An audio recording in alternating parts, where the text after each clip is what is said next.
to this computer. Okay, so I'm gonna do a very short introduction, and when I say 3 times geology, then we just imagine we are live. Okay, Sure. all right. So, and your last name? How do you pronounce your last name? Gill. Gill. Gill, Okay, that's right, yeah. yeah, Joel Gill. That's great, yeah. All right. Okay. There we go. Geology, geology, geology. This is Daniel Minizini, your inquisitive geologist. Welcome to another show of the Mini Geology. And we are here today to wonder how geology could have a role in the so-called sustainable development. And if yes, which role and how could we geologists take action? Well, today we'll talk with Joel Gill, founder and executive director of the not-for-profit organization Geology for Global Development, whose purpose is to champion the role of geology in sustainable development by aiming to the United Nations Sustainable Development Goals, goals that represent a universal call to action to end poverty, protect the planet, and ensure that all people enjoy peace and prosperity. Joel is joining us from UK. Welcome to the show, Joel. Hi, Daniel. It's fantastic to be here. Thank you so much for the invitation. You are very welcome. You are very welcome. The audience is very keen to listen to your story and the way in which you funded this Geology for Global Development. Actually, the first question would be exactly that one. Tell us, what is your story, Joel? What is the story of the Geology for Global Development? Yeah, of course. I started off doing a geology degree.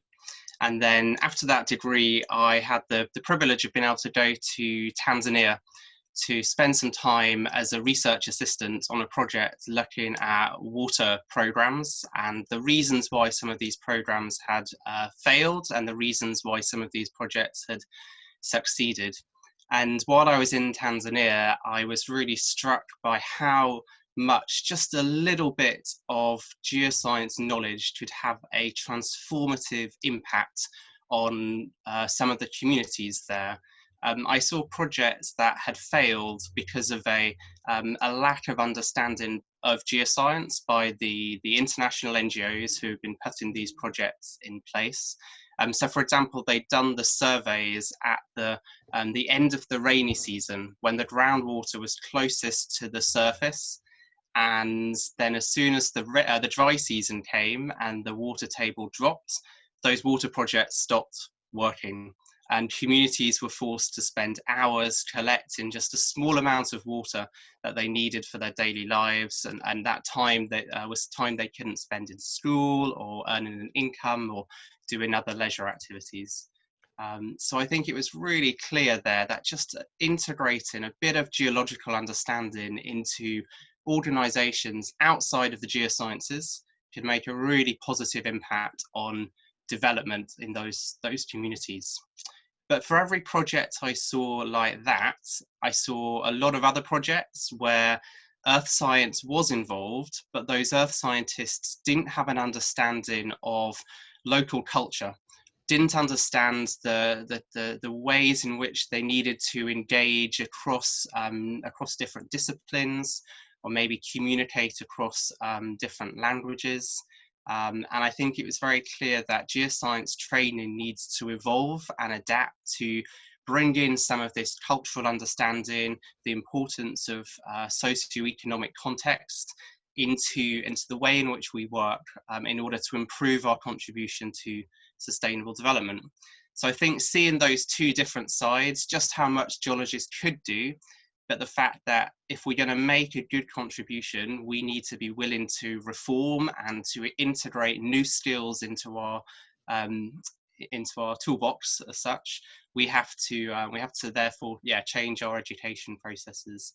And so coming back to the UK, I set up Geology for Global Development, really to help do that, to mobilize geoscientists to connect into the the global sustainability community to help address some of these challenges, but also to reshape geoscience, to help to integrate some of these skills into the way in which earth scientists are trained, so that we can make a more effective contribution to geoscience. So let's see what is behind this name that you chose for your organization. Let's analyze word by word.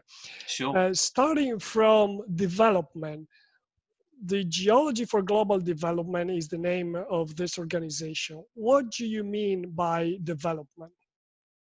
Yeah, I think for development, we are very much guided by the visions and strategies that the United Nations put forward.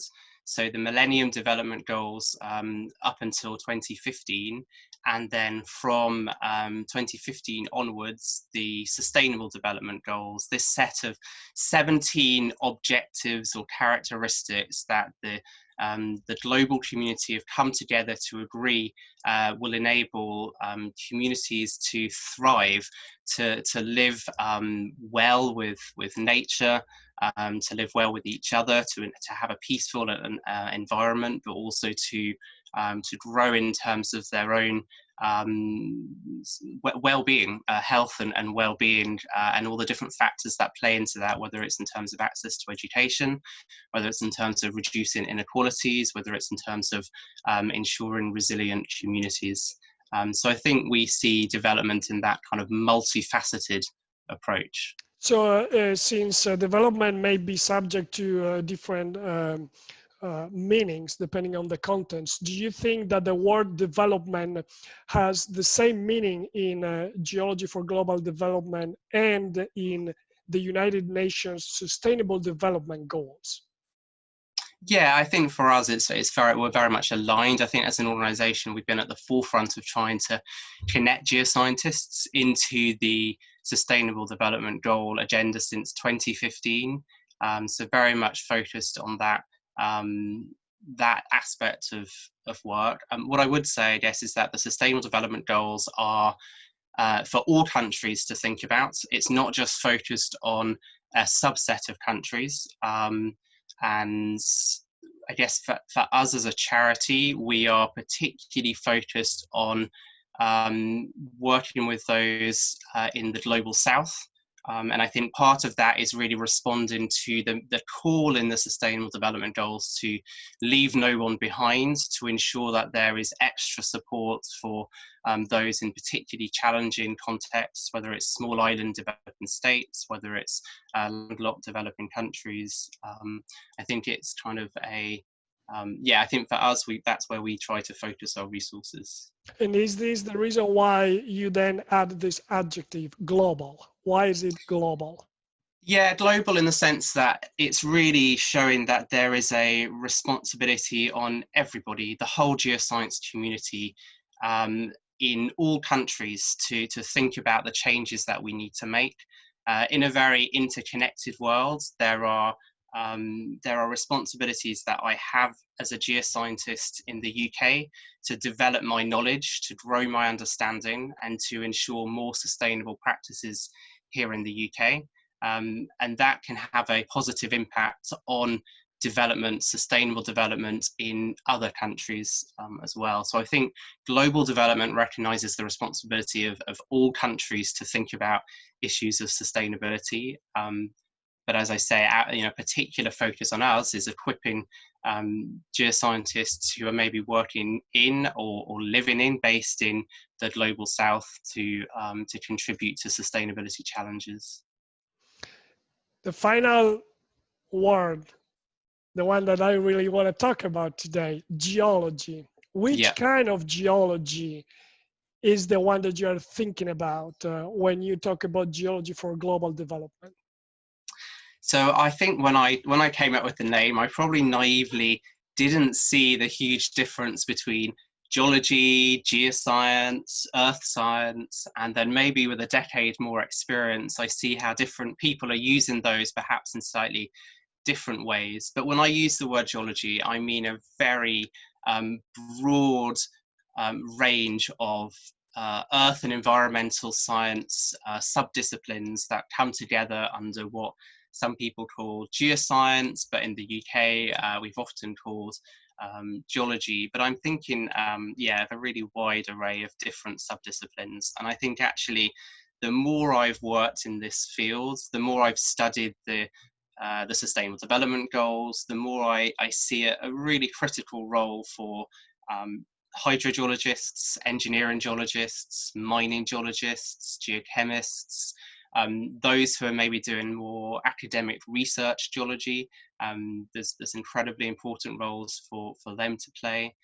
Those who are working in the geoenergy community, even those, yeah, as I say, working in things that you think have nothing to do with sustainability. I think when you think about the importance of strengthening scientific capacity around the world, and how fundamental that is to creating decent work, economic growth, health and well-being in communities, you see that actually the global nature of geology and the way in which geoscientists often do field visits, collecting samples from overseas, it's incredibly important that they know that they have a role to play in terms of how they're working with international colleagues, the way in which they partner with institutions overseas, and the approach that they have to their work can deliver positive outcomes, as well as the core science that they do also. Joel, you mentioned several times sustainable or sustainability. Yeah. Do you want to give a meaning and significance to what do you mean, what we all mean for sustainability, or something, in this case, the development that is sustainable? Yeah, of course. Yeah, I mean, one of the widely used definitions came from the Brundtland report, which was published a while back now, which talks about meeting the needs of today without compromising the ability of those in the future to meet their needs, and that certainly underpins some of the thinking within the UN. I think now when I'm talking about sustainability, often I will point to the Sustainable Development Goals, and I will, suggest that actually to help people contextualize what sustainability means in their context, it's helpful to look at those 17 different goals and see the different factors or different aspects of sustainability, ranging from health and well-being to strong institutions and positive partnerships. And perhaps that's a sort of helpful way to really see what sustainability means in context. You mentioned now that the UN Sustainable Development Goals are 17.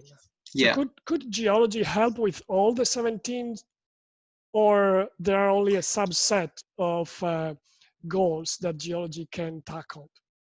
I think geology can help with all of those goals. And in fact, we have a book that will be published at the end of this year, which has a chapter on every one of the Sustainable Development Goals and talks about either how geology can help deliver that goal, how geoscience needs to adapt in order to help deliver that goal, or the ways in which what that goal means for the future of geoscience. So I think there are some goals where it's the core understanding of Earth dynamics and Earth resources that can really help to deliver that goal. And I think a goal such as clean water and sanitation is a very good example of that. But there are other goals where the geoscience community needs to take responsibility for how it works, the way in which it does its work, in order to help deliver that goal. So gender equality, for example, delivering gender equality means everybody has to take responsibility for that. The global engineering community or the global ecology community isn't going to take responsibility for ensuring gender equality in the geoscience community. We have to take responsibility for that.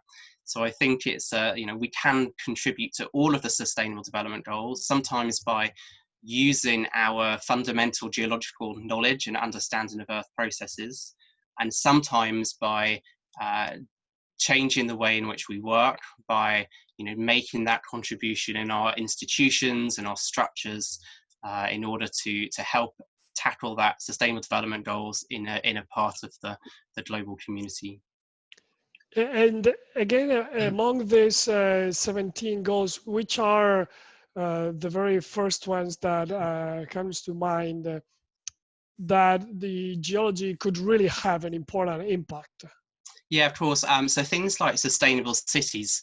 The world is urbanizing at a really rapid pace, particularly in certain regions. So Eastern Africa is a region I've worked in before, and some of the cities, Dar es Salaam, Kampala, are growing at a really fast rate. And I think our understanding of the subsurface is incredibly important in terms of ensuring that those cities are sustainable, that they're built in a way in which they're resilient to the variety of natural hazards that they'll face, the impacts of climate change, but also the understanding of natural resources to ensure that cities are able to be built, so where the core construction materials are going to come from and how to minimize the environmental impact of accessing those construction materials. So then also understanding things such as how do we ensure that that city tackles energy poverty, tackles water insecurity issues, but in a way that again minimizes impact on the natural environment. So in the ecosystem of a city, the development of a city, you can see a role for natural hazards scientists, engineering geologists, hydrogeologists, energy geoscientists, mineral geoscientists, and that's just one of the goals there. So I think that's a really great example. Clean water and sanitation is another example, and that's such an important goal when you think of the impact that lack of clean water has on health, on education, on gender equality, on decent work, the ability of people to spend time in work. So I think we can make it, through contributing to the water and sanitation goal, we can also help to deliver some of the other sustainable development goals. So that's two examples where a really broad array of the geoscience community can contribute. And Joel, beyond the geology for global development, so beyond your own action, how would you describe the relationship between the geological community to core and these United Nations Sustainable Development Goals? If there were like two different persons, which kind of relationship would they have? I think that there is maybe a desire to work together, a desire to partner, but perhaps a lack of understanding as to how to do that, or what it means, perhaps a little bit of kind of uncertainty as to what it is that a geologist does from the UN side, and a little bit of a kind of uncertainty from the geoscience side as to how to be part of that conversation. I think the importance of sustainable development is, in the UK at least, and would really be interested to hear from some of your listeners as to how different it is in other places. But in the UK, I think there is a really growing interest in embedding more material on sustainable development into the training of geoscientists, and trying to kind of connect geoscientists to this work. But I think to do that, we need to be willing to rethink how we train geoscientists. So look at our curriculums and be willing to make some big changes. And we also need to turn up in new places. So I think geoscientists will often go to geoscience conferences and talk to other geoscientists and listen to other geoscientists. But there are big global conferences around and meetings that are looking at the science needed to deliver the Sustainable Development Goals. The UN hosted one in 2018, and to the best of my knowledge, I'm fairly certain I was the only geologist in the room at that point. And they were talking about clean water, they were talking about responsible production and consumption, they were talking about life on land, the goal that includes things such as land degradation. We were talking about energy and ensuring that we meet our clean energy goals. And I find it incredible that the geoscience community aren't engaged in these global sustainability conversations. We started to address that in 2019 by taking a delegation of early career geoscientists from different organizations, a colleague from Mexico, a colleague from Germany, a colleague from the UK, to the UN to champion the role of earth science in the Sustainable Development Goals. But I think if we want to strengthen that conversation between the two, we have to be willing to turn up on their doorstep and engage in their meetings and speak their language in order to really help ensure geoscience is connected into what they're doing. And I see that one of the mottos you have, at least in your strategy plan 2017-2021, is exactly mobilize and reshape the geological community. I would like to talk about this reshaping and mobilization of the geological community. I would like to understand what is your sense of Sure. how is our geological community. It could be biased because you don't know the entire community, but you're exposed to most of it. So what are the things that you like about the geological community as you know it, and the things that they need to be improved? What are the things that you don't like? So I think in terms of things I like, geologists have the ability to think across a really diverse array of scales. And I think that's a fundamental skill in sustainable development, the ability to think of the local, what's going on in a particular community, and how does that relate to what's going on at a global level. And we do that with natural systems. And actually, that way of thinking, I think, could be incredibly useful in terms of extending that to sustainable development.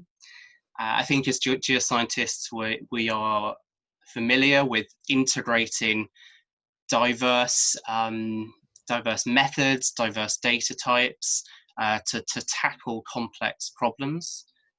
We're used to thinking around issues of uncertainty, and all of these things are typically with the natural environment, but are fundamental skills when it comes to supporting sustainable development. So I think geoscientists have a great array of skills that could help them to make a positive contribution to sustainable development. But I think there's a lot missing in the training. So when I was doing my undergraduate course, I was studying natural hazards very much from a geological point of view. In the same university, there were people thinking of reducing risk to disasters caused by natural hazards from an architectural point of view, from an engineering point of view, from a social science point of view, from the human geography perspective. And never were we given the opportunity to talk to each other, to learn how to speak each other's languages, to think of, or to better understand the types of data and methods that different disciplines use. And actually all of the issues with sustainability and all of the sustainable development goals are interdisciplinary challenges that can't be solved by one discipline or another.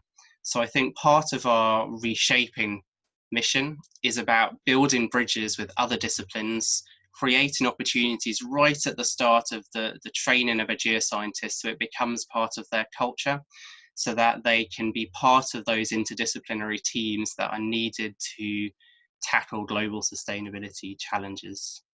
So things such as how to communicate across disciplines, how to communicate across cultures, how to, the kinds of data that a social scientist might use, and how that then fits into the kinds of data an earth scientist might use. I think that's something that the geoscientist community could very much strengthen. And then the other thing that I think is really important for us is to understand that the way in which we work is just as important to sustainability outcomes as what we do as geoscientists. So our emphasis on technical geology is obviously very important and can lead to good outputs that can result in good outcomes. But we also need to think about issues around ethics, tackling inequalities in the geosciences and outside the geosciences, ending issues around harassment, all of these, and building positive, equitable partnerships with those that we work with, particularly when you have a global north, global south partnership, research partnership, for example.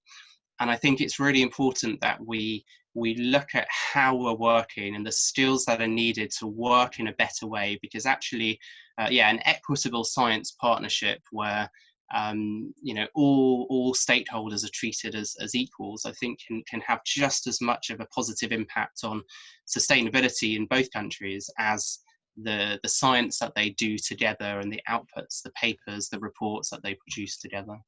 Isn't this topic that you just mentioned right now applicable to all the sciences, not necessarily to the geosciences? Yeah, And of course, yeah. and if so, if this ethics they should be applied to all the sciences and beyond, what is the role model? What are those professionals, that discipline that we are looking at, that they already behave in a very good way, and that we could learn from? That's a really interesting question. I mean, there's always going to be heterogeneity in communities with some groups, working very well and other groups less well. I do think that some of the engineering community are perhaps a step ahead of us in terms of bringing in some of the stuff around understanding the social, political, cultural context, and that being incredibly important in program and project design. So I think that's something that is very helpful.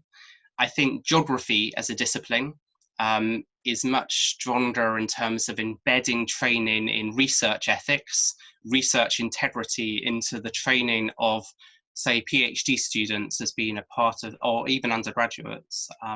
But research ethics rarely comes into the training of geologists or earth scientists in the context that I've worked in anyway.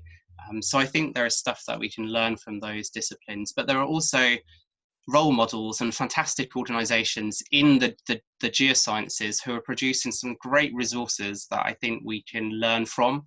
So the International Association for Promoting Geoethics is a global organization with chapters around the world, and they're producing some fantastic articles, conference sessions, videos to encourage people to be thinking more about ethics and what it means as a geologist. So research ethics, but also other aspects of professional and social responsibility.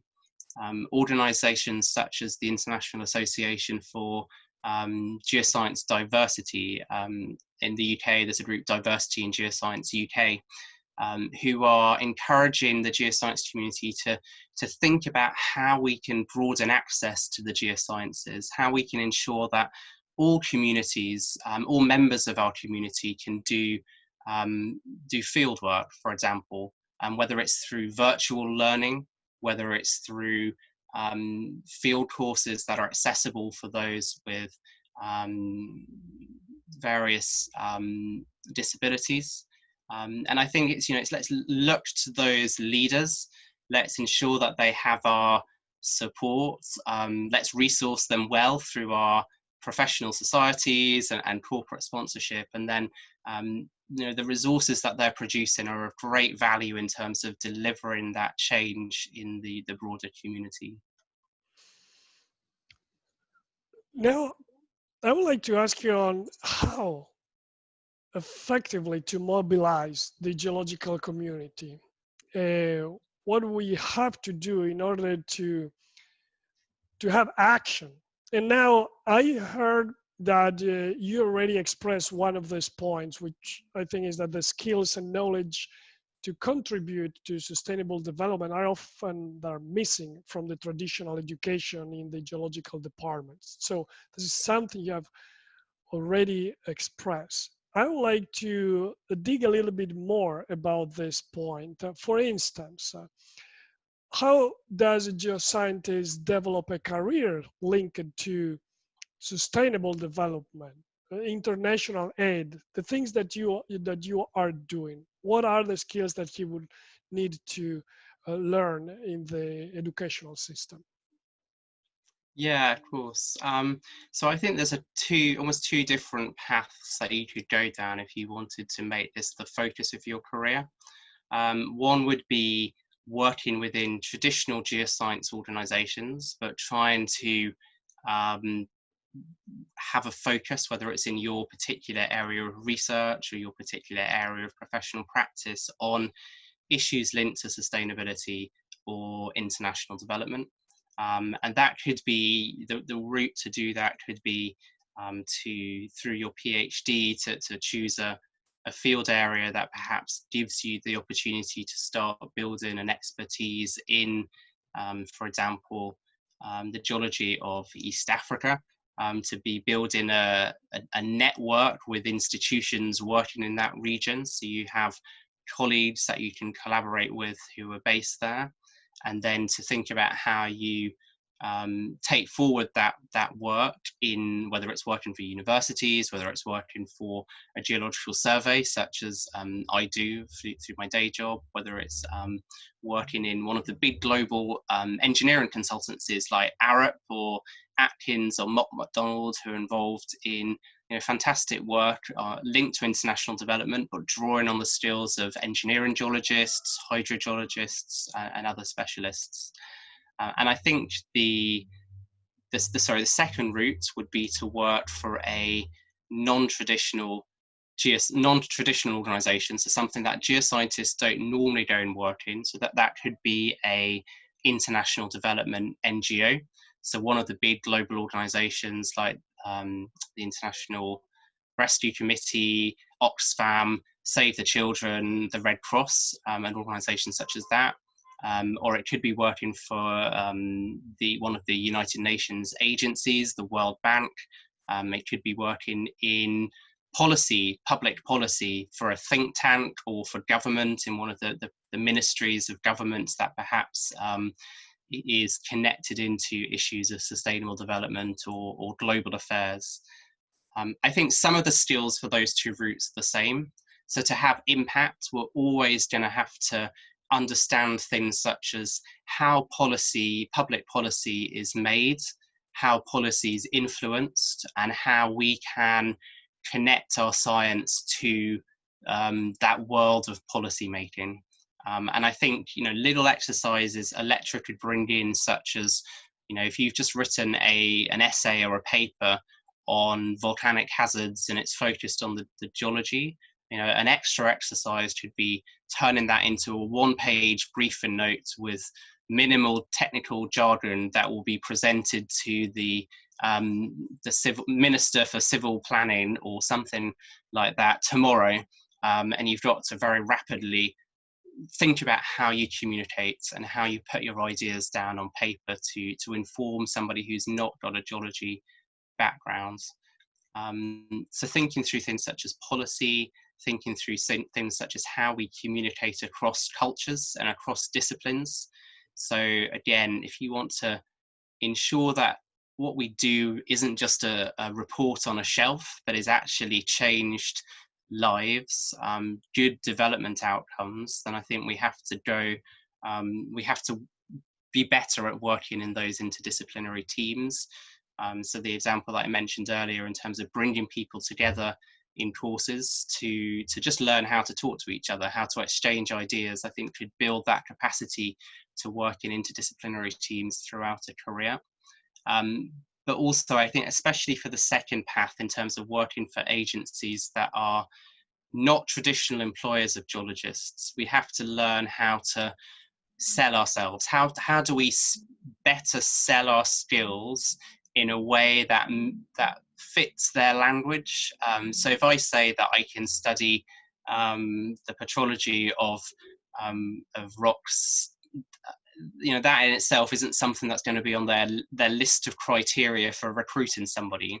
But if we talk about that ability to work across scales, that ability to extract ideas that are local and then to build hypotheses about maybe how things work at a global level, that could very much align with the interests of a global sustainability consultancy or international aid agency. And so I think kind of thinking about how we set out our skills and abilities in a different way in their language is helpful. And then I also think we've got to place the geology in the bigger context. So for me as a disaster risk reduction researcher, I've got to do some reading around the international policies for disaster risk reduction. I've got to dip into the social science literature at times to understand the core philosophies and key papers around what makes communities vulnerable or resilient to the effects of a natural hazard. And I don't need to be experts in those things, but I need to be able to place my geology in its appropriate context, so that when I go into those organizations for interviews, I can set out I can demonstrate that I understand the big picture of how we reduce disaster risk, or how we manage natural resources in a sustainable way, or why delivering clean water and sanitation isn't just about drilling a borehole, but it's also about working with the local community and ensuring that they have the skills and understanding to maintain a project. Joel, where do I go to learn all of these things that you are teaching us? Where do I go? Which is the university that is giving a course that explain me with thick brush strokes these basics that you are giving us? So I'm not sure really that there are many standard courses. I think things are changing. I think there's more of an integration of some ideas into training. I mean, one of our reasons of working as a charity really is to try and deliver that change. So at the moment, we are helping to build these skills through extracurricular activities, through student conferences, through university chapters where students can explore these skills. But one of the reasons for delivering the textbook, that is a British Geological Survey and Geology for Global Development joint publication, will be to help encourage these ideas to be mainstream in the training of geoscientists. How do we go and convince the universities to create a course like this one? I mean, I think that there are already some very, very willing and friendly faces, people who have been putting these principles into practice through their own research, and I'm very confident that they will be bringing these ideas into their own teaching.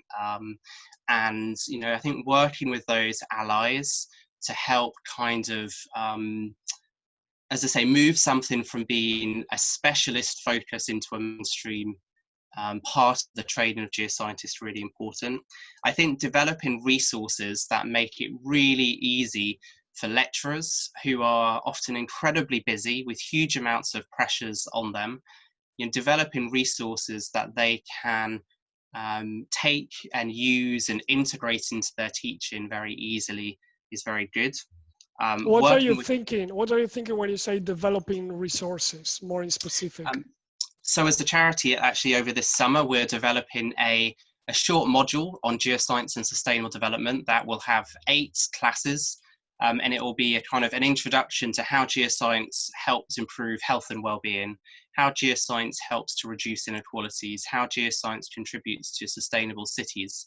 And this will be a completely open access, free to use course with some key papers, videos and discussion questions, so practical activities that a lecturer could use in their class that get students talking to each other about some of these issues. So that will be ready in September, and it will mean lecturers can either take that entire module and use it in their university, or they could just take one of the classes and integrate it into their existing module. So put the class on disaster risk reduction at the end of their module on geological hazards, for example. Or they could take specific ideas, so specific questions or resources from the paper from the SETA papers and integrate that into their teaching. But I think producing this kinds of learning resources that they can embed into their teaching will help them to see how it fits into what they're doing already, that they don't need to completely redesign their module, but it's just thinking creatively about how to bring some of these ideas in. And the other thing that we're doing a lot of is working with professional societies. So I work a lot with the Geological Society of London. I'm a member of council at the Geological Society and took over as Secretary for Foreign and External Affairs, which includes thinking about things such as education and policy engagement. And the Geological Society have done a fantastic poster, Geoscience for the Future, which shows how Earth science fits into the Sustainable Development Goals, and things like this can provoke discussions in classrooms about what it is that we as geoscientists can do to help deliver that global ambition. Is there anything that could happen in the present day that could help to boost all of these ideas that you have in having more action, or is just a gradual, slow process that we have just to wait in order to change culture?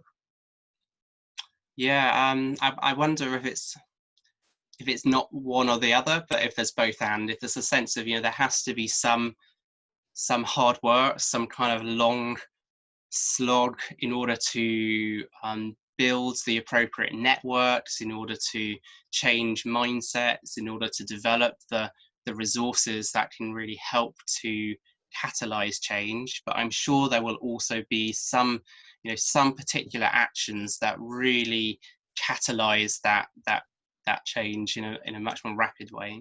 So is it, for instance, there are so many natural disasters occurring every year. Is it not enough to cherry pick one of those and maybe associate that with a famous face that is an ally, and start at another level, going at another level, being embedded into the political debate in order to change these things? Isn't that possible? It's just a dream. Yeah, so I guess the engaging in political debate is going to be something that is different country to country. And so even that will require kind of us to really understand the social and political context in that region, how policy is made in that region, who are the key stakeholders. What we don't want to do is advocate for changes that do more harm than good. And I think in terms of the policies around things such as disaster risk reduction, could it actually come in a whole range of things. It could be policies around land use management, it could be policies around economic policies, educational policies, as well as the environmental policies. And so I think there, even with something like that, there still needs to be that kind of, really thorough understanding of context and what's appropriate in a particular national context. You saying that, I think there is, globally, there is an opportunity for organisations such as the International Union of Geological Sciences, the global convener of many geoscience societies around the world, to have a clearer and stronger voice on how geoscience can support sustainable development.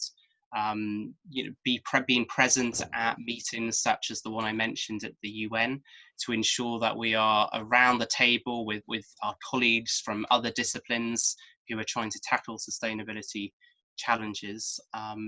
And we have partnered with the International Union in order to help deliver that. The International Union for Geological Sciences, together with the UNESCO, funded some of our engagement at the UN in 2019.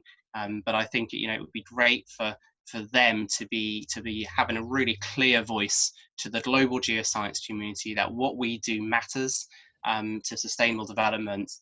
But this is what needs to be in place in order for that contribution to be effective. Yeah, I think that Bill Gates was talking about vaccines. He Yeah. He didn't grow up in that environment, but he's talking about vaccines because he understands the importance of it. I was thinking if somebody like with his stature could say a word about geology, it could change everything and would bring everything at a different level.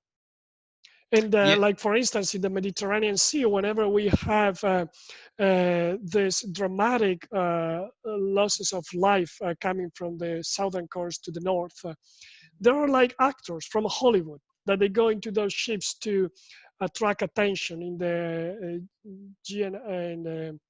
NGOs ships and to have the cameras there. But they don't talk about the climate change in the sense that geology can contribute to it. So that is the thing that I maybe was thinking about when I asked you the previous question. okay, yeah. I mean, I think it's again, it's one of these things where we need to work at different scales. We need people who understand the role of geology and the importance of understanding the subsurface and earth dynamics and earth resources to sustainability, who can champion that at the global level, to UN agencies, to world leaders. But we also need to remember that a lot of progress in sustainability happens at a very local level.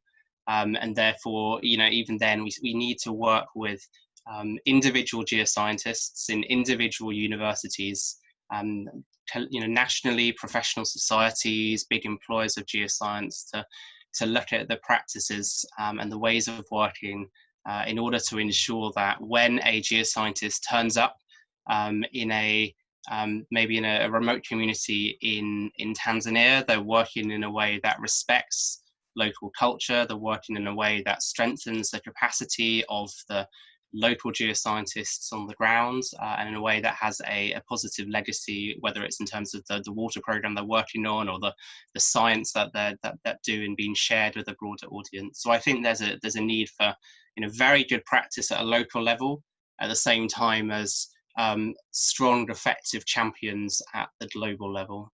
And talking about the local levels, what are the practical actions that you have taken to reach a sustainable development, and where? That's very interesting. So in terms of us as an organization, or me personally, or the... Yes, the organization. Well, you represent the organization. Yeah. Of course. Well, I was thinking I'm growing vegetables outside home, trying to reduce the air miles to have things. So I wasn't sure if you meant things like that. But so as an organisation, we've done some things that we've done in terms of projects. We've helped to fund an MSc project for a student from Malawi who was doing research on water programs in Tanzania.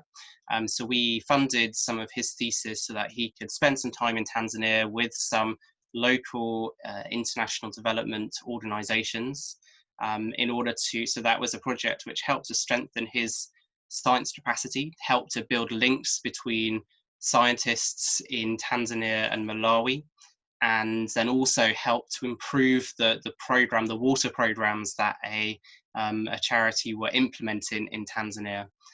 So that's one project that we helped to support. And another project that we helped to support was, again, sort of focused on bringing scientists who, and not just scientists, but those who are interested or have a stake in understanding volcanic hazards in Central America, to a forum on integrated disaster risk reduction in Guatemala. And so this included some indigenous leaders, it included some undergraduate students, included some NGO workers, some local authority workers, academics. So we helped to fund them to join this forum, to meet with international experts, in order to think about sustainable development in the context of building resilient communities in an environment with volcanic hazards. We asked each of those that we supported to reflect on what they're going to do now with that knowledge. What are the actions they're going to take? And for a lot of them, it was about going back to their communities, the places that they work, and setting up local risk forums, groups to start thinking about risk reduction and the steps that they can take at that local level. But I think, you know, for us, if we were able to bring those groups together and fund people to be in the room when they wouldn't have otherwise been in the room, and then kind of help them to then, you know, understand the actions that they can take. Joel, you describe, you have described at large some of the strategic objectives to mobilize the geological community so that the community can properly address and achieve these UN Sustainable Development Goals. But who's funding these efforts? Where do you get the funding to do these things? Yeah. For most of our history, we have operated on very low to zero budget. So we were a volunteer network. We have no paid staff, and most of what we've done has been incredibly low cost. We've had some fantastic partnerships right from the start. So the Geological Society of London, our professional association here, gave us free access to their conference venue, and we were able to and provided refreshments, and we've hosted 7 conferences focused on geoscience and sustainable development, entirely focused on an early career and student audience. So we gathered probably around 700 students in total from across the UK and some internationally. We've had speakers ranging from government ministers, members of the UK Parliament, aid agency representatives, geoscientists speaking. So it's given them that opportunity to hear from different voices.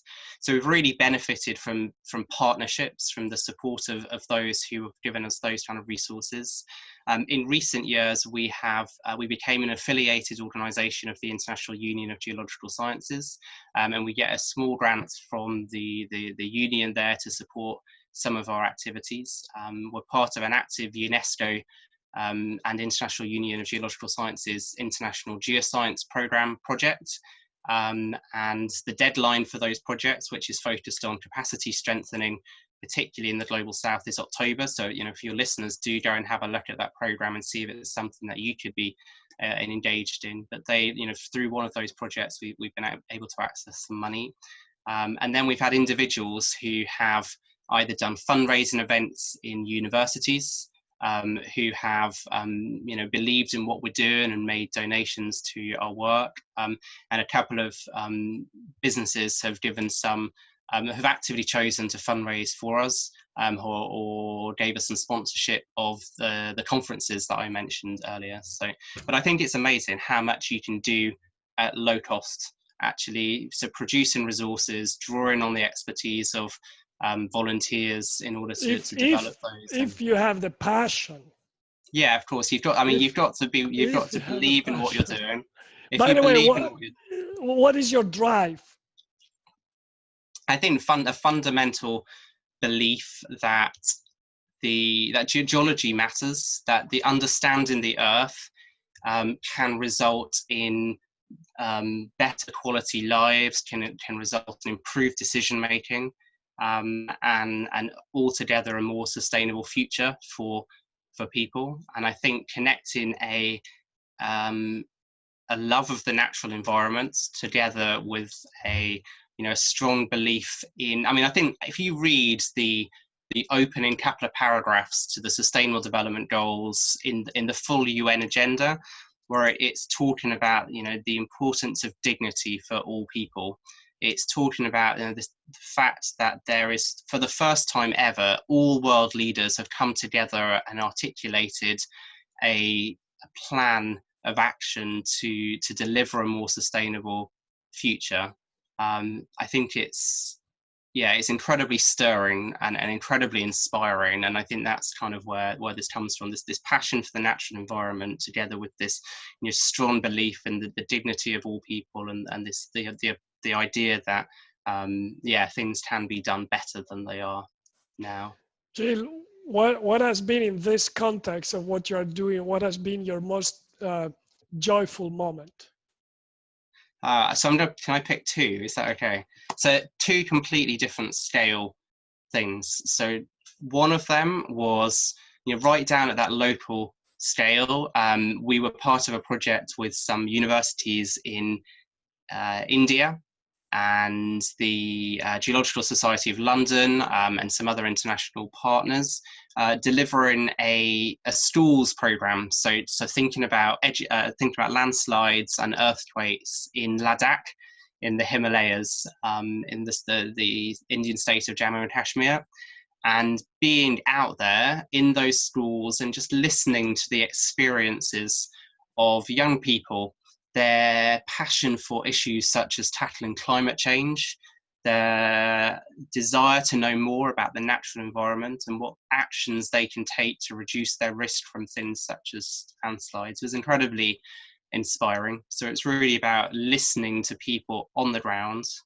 And then I think the other one at the other end of the scale was being at the UN in New York, particularly the second time we went in 2019, where GFGD led an international delegation of early career geoscientists to that meeting.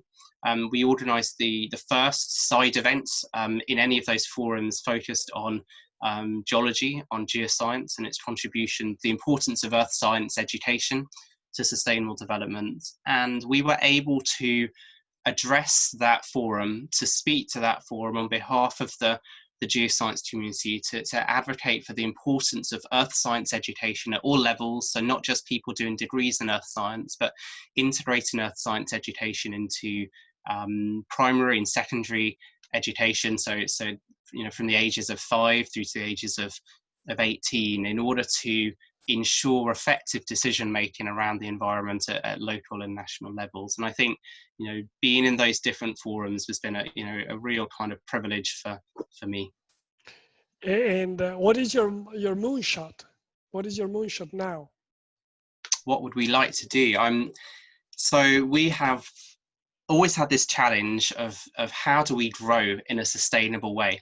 So we're preaching sustainability, but we often get kind of requests to be involved in this and be involved in that. And without the resources to have a full-time staff and team of people, it's sometimes we have to say, no, we can't do everything that we want to do.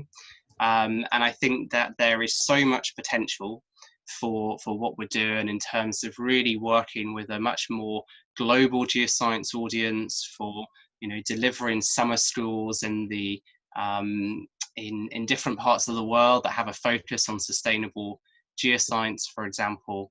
I think for me, really kind of growing the organization to the point where we can really engage effectively with the global geoscience community in order to see geoscience transformed to be viewed at that UN level, at national government level, and at local community level as being a great enabler of sustainable development, not a hindrance to sustainable development, not a part of the problem, but people knowing that geoscientists are working in a way that is effective, equitable, and really delivering good outcomes for people, particularly those who are at risk of being left behind.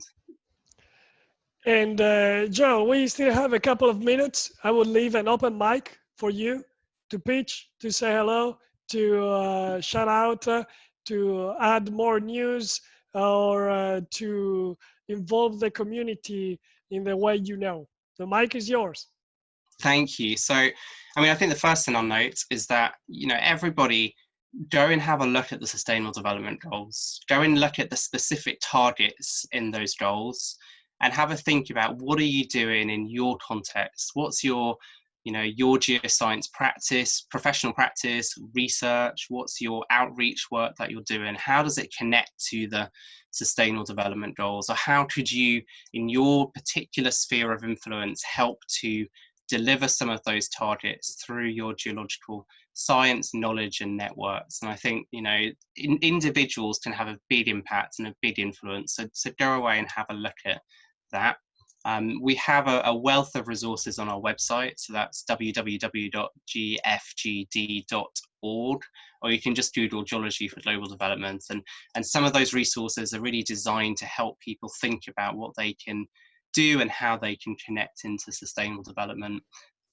Or you can contact us via our website, and one of my fantastic team, as I say, all volunteers, all working full time in or doing PhDs. I'm sure we'll be able to kind of talk with you and explain some of the kind of aspects of work that we are doing. But as I say, Geology for Global Development is a huge passion of mine, but it's a passion of a lot of other people as well. And what we've achieved has been through some fantastic individuals taking forward parts of our work. So our university engagement delivered by Emily White, who was part of one of those groups, led one of those groups, and then has now coordinating those across the country. Fantastic individuals, but also fantastic partnerships. And the Geological Society of London and the British Geological Survey have both been really steadfast partners in terms of supporting what we're doing right from the start. And the International Union of Geological Sciences has really stepped up and supporting us also. Thank you, Joel. It's such a beautiful thing to know that the Geology for Global Development exists. Now we know where to go to know more about it, gfgd.org. We have been in conversation with Joel Gill, founder and executive director of Geology for Global Development. It has been so exciting to know that you already have an organization. I think that with the new generation, we're going to have more and more people addicted to this kind of vision of geology. And I really hope that our audience sends you feedback. Just going again to your website, gfgd.org. So this was another episode of Mini Geology. This is Daniel Minizini, your inquisitive geologist. And thank you so much again to Joel Gill. Thank you, Joel. Thank you so much, Daniel. Thank you. All right.